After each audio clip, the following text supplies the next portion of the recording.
My brother claimed I was a danger to my own kids, so I made sure he lost custody. I'm a 34-year-old single mom to two amazing kids, my son, who's 8, and my daughter, who's 5. Life hasn't always been easy, but I've worked hard to build a stable, happy home for us. My brother, Daniel, is 37, married to Jessica, and they have 2 kids, a 10-year-old boy and a 7-year-old girl. On paper, Daniel's life is picture perfect. A 6-figure corporate job, a big house in the suburbs, and a stay-at-home wife who seems to have everything under control. But trust me, it's not as perfect as it looks. Daniel and I have never been close. Growing up, he was the golden child, the one who followed all the rules, got straight A's, and made my parents proud. Meanwhile, I was the rebellious one, the kid who questioned authority, made mistakes, and according to my parents, gave them gray hairs. Daniel loved to rub his success in my face, even back then. He was the kind of brother who'd get an A on a test and make sure to leave it where I'd see it, just to remind me how easy it was to be perfect. Our relationship didn't improve much as adults. Daniel's always had this superiority complex. He likes to pretend he's offering helpful advice, but it's always been a thinly veiled criticism of my choices. When I decided to become a freelance graphic designer, he told me it was a hobby job and asked if I'd thought about what kind of example I was setting for my kids. When my son took up dance instead of soccer, Daniel acted like I doomed him to a life of bullying.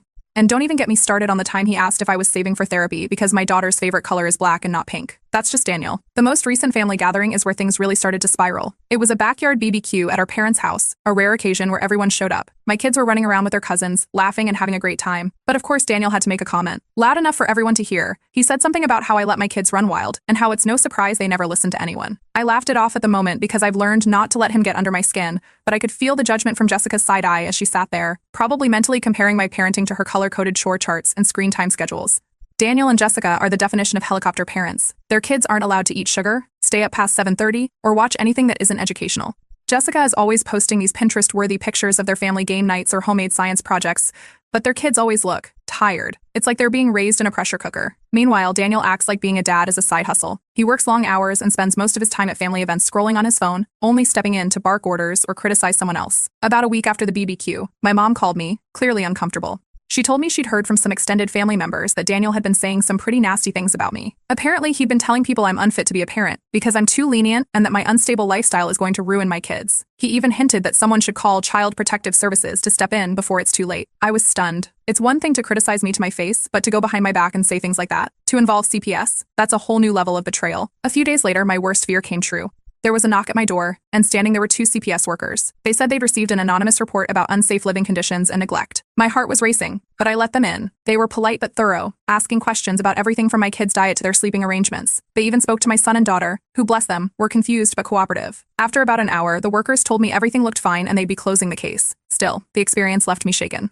At the next family event, I decided to confront Daniel. I didn't accuse him outright, but I asked if he knew anything about the CPS report. He smirked and said something about how people just want what's best for the kids, and sometimes it takes an outsider to see the bigger picture. It was all I could do not to scream. My parents were furious when they found out, but they refused to cut ties with Daniel, saying it was important to keep the family together. Jessica, of course, stood by her husband, claiming they'd only ever acted out of love because I'm too selfish to put my kids first. That's when I knew I couldn't trust them. I started keeping a journal of everything, every passive-aggressive comment, every questionable thing I noticed about their parenting. At family gatherings, I started paying closer attention to their kids, who seemed more withdrawn every time I saw them. I didn't know where this was heading, but I knew one thing for sure. I wasn't going to let Daniel and Jessica get away with this. Update 1. Things started to unravel not long after the CPS visit. I was scrolling through my messages one evening when a notification popped up from someone I hadn't spoken to in years. It was an old friend of Jessica's, someone she'd been close to before marrying Daniel, but had drifted apart from. She started by asking if everything was okay, which immediately made me suspicious. Then she dropped a bombshell. Jessica had been venting about her marriage on private online forums. Apparently, she was struggling with Daniel's controlling behavior and felt trapped. According to the messages, Daniel's need for control extended far beyond the kids. He micromanaged every aspect of their lives, from their schedules to their finances. Jessica had even admitted in one post that she sometimes felt like another one of his children, instead of his wife. The friend didn't have screenshots but suggested I check Daniel and Jessica's social media accounts for clues. That night, I went down the rabbit hole. Daniel's social media was plastered with pictures of their perfect family, vacation photos, holiday dinners, and happy birthday posts. But the more I looked, the more cracks I noticed. Jessica often looked tense, and the kids rarely smiled naturally in the photos. It was like they were performing for an audience. There were also comments from Jessica's personal account that seemed a little off. She would write things like another busy week, but we made it through. Or always so proud of my family, statements that sounded like they were trying to convince someone, maybe herself, that everything was fine. The next family gathering wasn't any better. It was another BBQ at our parents' house, and Daniel's kids seemed exhausted. His youngest kept yawning, and the oldest flinched whenever Daniel raised his voice, even if it wasn't directed at them. They were quieter than usual, too, barely engaging with my kids. At one point, Jessica and I ended up in the kitchen together,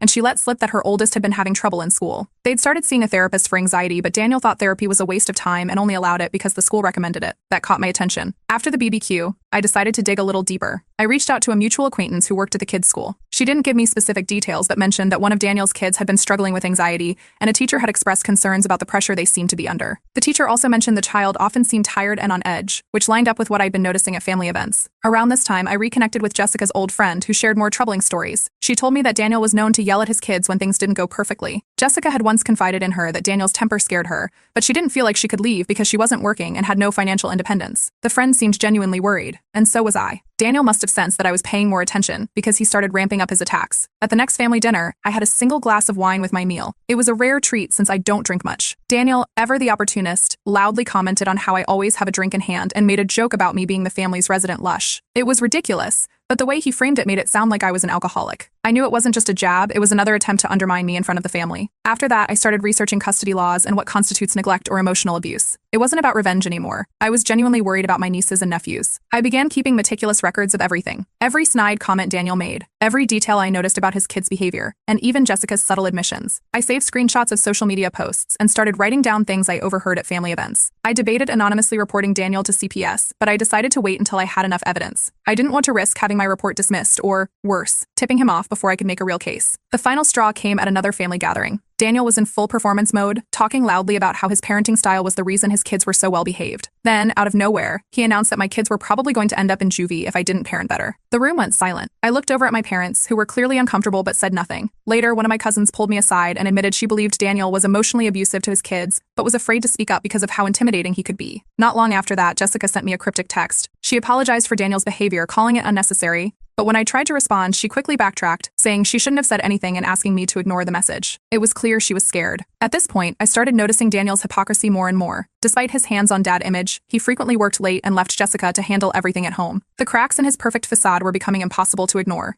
I decided it was time to act, not to get back at Daniel, but to protect his kids. The more I learned, the clearer it became that they were the ones who needed help. Update 2. After the last family gathering, I decided it was time to stop playing defense and start taking action. I contacted a family lawyer to discuss everything: Daniel's behavior, his CPS stunt, and my concerns for his kids. The lawyer listened carefully and offered clear advice: document everything and focus on facts, not emotions. She also reassured me that as long as I kept my own parenting spotless, there was no way Daniel's retaliation could jeopardize my custody of my kids. Following her advice, I began reaching out to family members and friends who had witnessed Daniel's outbursts. Some were hesitant to get involved, but others, like my cousin who had already confided in me, agreed to provide written statements. Each account painted a clear picture. Daniel was controlling, quick to anger, and dismissive of his children's emotions. I also reconnected with Jessica's old friend, who came through with screenshots of Jessica's private posts from years ago. These posts described Daniel's yelling, his refusal to compromise on parenting decisions, and her increasing feelings of isolation. The pieces were starting to come together. Then, I had an opportunity to see things firsthand. I casually offered to help Jessica with school pickup one afternoon. She reluctantly agreed, probably overwhelmed and needing the extra hands. As we waited for the kids, I overheard a conversation between her oldest child and another student. The boy mentioned skipping lunch because Dad said I was getting chubby. My stomach turned.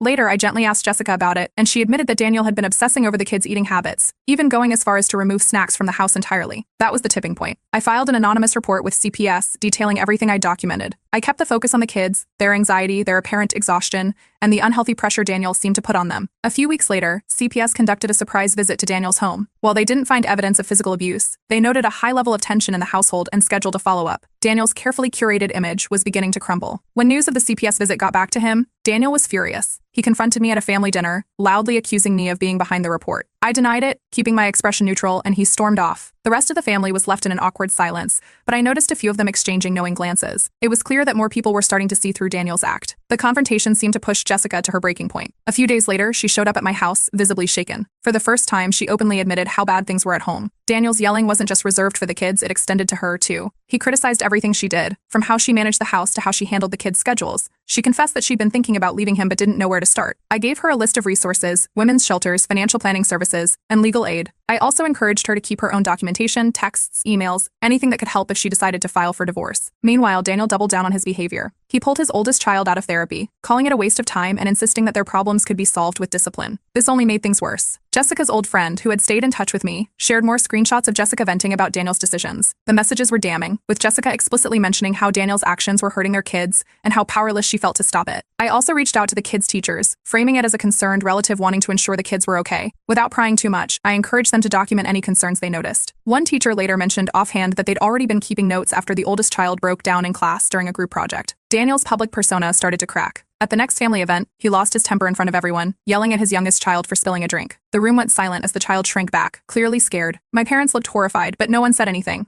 except for Jessica, who quietly led the kids out of the room. Later, a few family members privately approached me, acknowledging that they were starting to see what I'd been talking about. The turning point came when I got a hold of a voicemail. Jessica had accidentally forwarded it to me while we were discussing resources. In it, Daniel berated her for not controlling the kids better, calling her useless and blaming her for their struggles in school. The tone was harsh, the language degrading. It was exactly the kind of evidence I needed to show the extent of his behavior. With the voicemail in hand, I went back to my lawyer. She helped me craft a plan to ensure Jessica and the kids could get the help they needed while protecting myself and my own children from Daniel's retaliation. It wasn't about revenge anymore, it was about accountability and safety. And for the first time, it felt like Daniel's house of cards was about to come crashing down. Update 3. Not long after I received that voicemail of Daniel berating Jessica, things began to escalate quickly. A few weeks later, CPS showed up at Daniel's house again. This time, it wasn't because of my report. One of the teachers at his kid's school had anonymously reached out after noticing that Daniel's oldest had been crying in class and expressed fear of going home. CPS conducted another home visit, which only seemed to amplify the tension in their household. Though no physical abuse was found, the investigator made note of the emotional strain on the children and flagged the case for continued monitoring. Daniel's reaction to this second visit was explosive. He started pointing fingers at everyone in the family, accusing various people of working with CPS to sabotage him. He went so far as to accuse our parents, who had remained cautiously neutral until this point. His paranoia only served to alienate him further from the extended family. Cousins, who once defended him, began to quietly distance themselves, unwilling to be dragged into his drama. Amid this chaos, Jessica opened up to me again. One evening, she showed up unannounced, looking exhausted and stressed. For the first time, she fully admitted that Daniel's abuse wasn't limited to the kids, it extended to her as well. He would belittle her, blame her for anything that went wrong, and control every aspect of their lives, including their finances. She confessed she'd considered leaving but felt trapped because she had no savings and no support system outside of the family. It was heartbreaking, but it also gave me a clear path forward. We started quietly building an exit plan for her. First, I helped her research local women's shelters and legal aid organizations. Then, we opened a separate bank account in her name, hidden from Daniel, where she could start putting away small amounts of money. It wasn't much, but it was a start. I also put her in touch with my lawyer, who began advising her on the legal steps she'd need to take if she decided to file for divorce and custody. Meanwhile, Daniel began targeting me directly. He cornered me at a family event, his face red with anger, and warned me that he'd make sure I lost custody of my kids if I didn't stay out of his business. I stayed calm, refusing to engage, but I made a mental note to document the interaction. Daniel's threats were empty, but they showed just how desperate he was becoming. Around this time, a new witness emerged. A neighbor of Daniel's approached me at a community event. They'd overheard a heated argument between Daniel and his oldest child, where Daniel had been shouting so loudly that the neighbor could hear every word through their closed windows. They described the language Daniel used as intimidating and said it left them concerned for the kids' well-being. The neighbor offered to provide a statement if it was ever needed, which felt like a significant win. The real turning point came at another family gathering. Daniel's oldest child pulled me aside while the adults were distracted. They admitted they felt scared all the time and didn't like going home. When I gently asked if they'd ever told anyone else, they shook their head, looking terrified of the consequences. It was clear they were desperate for help, but they didn't know how to ask for it. A few days later, I decided to confront Daniel directly in a neutral setting. I carefully laid out what I'd observed, his kids' anxiety, Jessica's exhaustion, and the reports from CPS, and tried to reason with him. Instead of listening, he doubled down, accusing me of being a homewrecker who was trying to ruin his family out of jealousy. It was pointless to argue, so I left, knowing that his refusal to acknowledge his behavior would only work against him in the long run. As Daniel's erratic behavior became more obvious, more family members began siding with me. My cousin, who had previously kept her distance, started actively supporting Jessica. Even our parents, who had tried to stay neutral for so long, began stepping in to support the kids, offering to babysit more frequently and subtly helping Jessica with small errands. With encouragement from all sides, Jessica finally took a significant step forward. She quietly met with a family lawyer who helped her understand her rights and options. She began gathering her own evidence, texts, emails, and even recordings of some of Daniel's outbursts. With my help, she started building a custody case that would stand up in court. Then came the breaking point. At a family dinner, Daniel had a complete meltdown. It started over something small. His youngest child accidentally spilled their drink, but it escalated into a full-blown shouting match. He yelled at Jessica in front of everyone, calling her useless and berated his kids until they were in tears. The room was dead silent, everyone too stunned to speak. Jessica stood up, took the kids, and left without a word. After that, there was no going back. Jessica finalized her plans to leave and began preparing the legal paperwork to file for divorce and full custody. Meanwhile, I compiled all the evidence she'd collected, along with my own notes, to create a comprehensive case against Daniel. Daniel's kids started refusing to participate in family outings, citing anxiety. CPS began visiting more frequently, keeping a closer eye on the household. The family began rallying around Jessica, and Daniel found himself increasingly isolated. Jessica thanked me for my support and promised to see the process through. As we both prepared for what was to come, it was clear that Daniel's carefully constructed facade was crumbling. The worst was still ahead, for him at least. For Jessica and the kids, the future was finally starting to look brighter. Update 4. The turning point came when Jessica officially filed for divorce and requested full custody of the kids. The legal paperwork outlined everything: emotional abuse, controlling behavior, and a toxic home environment. It was the culmination of months of planning, evidence gathering, and quiet determination. Daniel was blindsided. True to form, his first response wasn't self-reflection, it was retaliation. Daniel immediately tried to block Jessica's access to their joint bank account. She discovered this when her card was declined while trying to buy groceries for the kids. Fortunately, we'd anticipated this move. Jessica had already set up her own account with the help of my lawyer, and I stepped in to cover her immediate expenses until she could get everything sorted. It was a small victory, but it gave Jessica the confidence to keep pushing forward. Daniel didn't stop there. He launched a full-blown smear campaign against both Jessica and me, calling family members and mutual friends to set the record straight. He told anyone who would listen that Jessica's divorce filing was a lie orchestrated by me, claiming I'd manipulated her into leaving him out of revenge. He painted himself as a victim, insisting he was just a strict but loving father, and that Jessica was too emotional to handle parenting. It was exhausting, but most of the family had already seen his true colors. The people who mattered weren't buying his story. When the legal proceedings began, Jessica's lawyer came out swinging. The evidence was overwhelming. There were testimonies from teachers who had noticed the kids' anxiety, screenshots of Jessica's private complaints about Daniel's controlling behavior, and documentation from CPS about the emotional strain in the household. Daniel tried to fight back by filing his own custody request, accusing Jessica of being an unfit mother. He even tried to drag me into it, claiming I was orchestrating everything out of jealousy. It was laughable, but it showed just how desperate he was. The most powerful moment came when the kids were interviewed by their court-appointed guardian. Both of them said they felt safer with Jessica and didn't want to live with Daniel full-time. Their oldest even brought up Daniel's habit of yelling and how it made them feel scared. Hearing their voices added weight to Jessica's case and made it clear that this wasn't just a messy divorce, it was about protecting the kids from further harm. When I was called to testify, I kept my focus on the facts. I described Daniel's history of undermining my parenting, his volatile temper, and the effect it had on his children. I presented screenshots, documented Ray Daniels, and even the voicemail he'd accidentally left, berating Jessica. Daniel's lawyer tried to discredit me, implying that I was biased because of my strained relationship with Daniel, but the evidence spoke for itself. There was no spinning the mountain of proof against him. Daniel's attempts to bring in character witnesses backfired spectacularly. A few people initially agreed to testify on his behalf, but most backed out before the trial. Those who did show up crumbled under cross-examination, admitting that they'd witnessed his controlling behavior or heard about his outbursts. Instead of strengthening his case, they made him look worse. Meanwhile, Jessica received overwhelming support from the community. Teachers, family friends, and neighbors wrote letters attesting to her fitness as a parent and the toxic environment Daniel had created. Even people who had stayed neutral up to this point began quietly siding with her. The tide was turning, and Daniel was losing control. The courtroom drama hit its peak when Daniel lost his temper during a hearing. It started with a minor disagreement about scheduling, but he escalated quickly, yelling at Jessica and even snapping at the judge. The judge warned him to control himself, but the damage was done. His outburst only confirmed what everyone already suspected. Daniel's temper was a major issue, and his home wasn't a safe environment for the kids. The fallout from his courtroom behavior rippled through the family. Those who had been on the fence finally cut ties with him, siding with Jessica and offering their support. Daniel found himself increasingly isolated, and his desperation became more apparent. As the date for the final custody ruling approached, Jessica's lawyer expressed confidence that the judge would rule in her favor. In a last-ditch effort to regain control, Daniel tried to discredit me. He dug up old personal information, stuff from years ago that had no bearing on the case, and tried to leak it to the family. It was a pathetic move, and it backfired spectacularly. Instead of making me look bad, it made Daniel look petty and desperate. The family's opinion of him sank even lower, and I didn't even have to defend myself. His actions spoke louder than any words I could have said. Now, we're in the waiting game. The custody ruling is just around the corner, and there's nothing more we can do. The evidence has been presented, the witnesses have spoken, and the kids' voices have been heard. All we can do is wait and hope that justice prevails. No matter what happens, I know one thing for sure: Daniel's reign of control is coming to an end. The future for Jessica, for the kids, and for everyone he's hurt is finally starting to look brighter. Update 5. The custody ruling finally came in, and it was everything we had hoped for. The judge granted Jessica full custody of the kids, citing the overwhelming evidence of Daniel's emotional abuse and toxic behavior. Daniel was given limited supervised visitation, a decision that hit him hard. The judge also ordered him to attend anger management classes and parenting courses before he could even request unsupervised visits.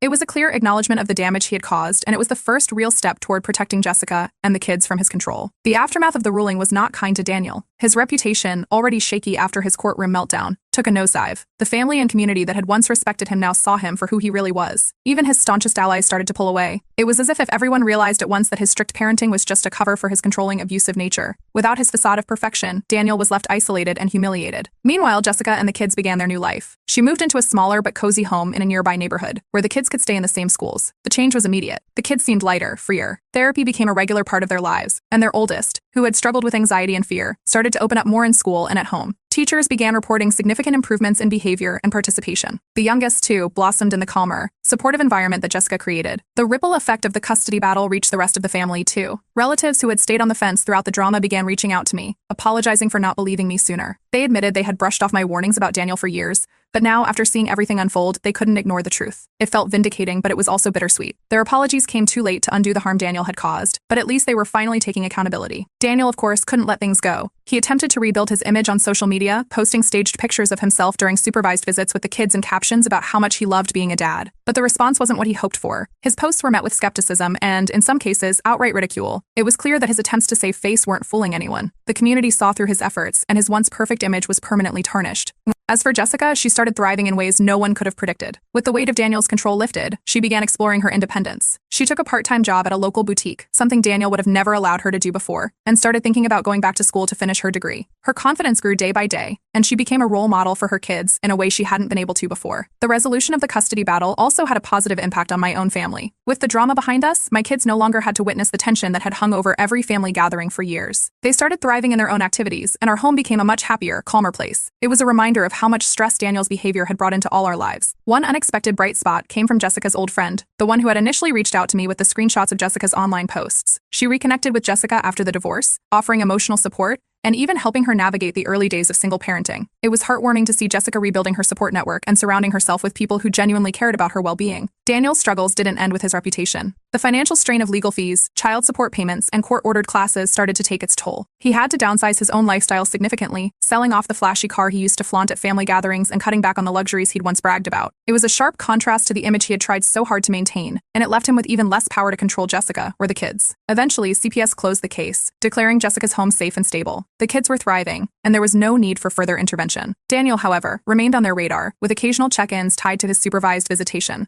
It was a clear message that the system wasn't going to let him slip through the cracks. Toward the end of it all, Daniel tried to make amends with me. He approached me at a family event, offering what felt like a half-hearted apology for everything he'd done. I listened, but when he finished, I told him plainly that his actions were unforgivable. He had put Jessica, the kids, and me through hell, and no amount of apologies could erase that. I made it clear that while I hoped he could grow and do better, I wasn't interested in rebuilding any kind of relationship with him. As I reflect on everything, it's hard to believe how far we've come. What started as a simple family rivalry spiraled into something so much bigger, but in the end, justice was served. Jessica and the kids are safe, thriving, and finally free from Daniel's control. My own family has found peace again, and the extended family is starting to heal. While there's still a long road ahead for everyone involved, I'm hopeful for the future. For the first time in years, it feels like we're all moving forward, on our terms, and without Daniel's shadow hanging over us.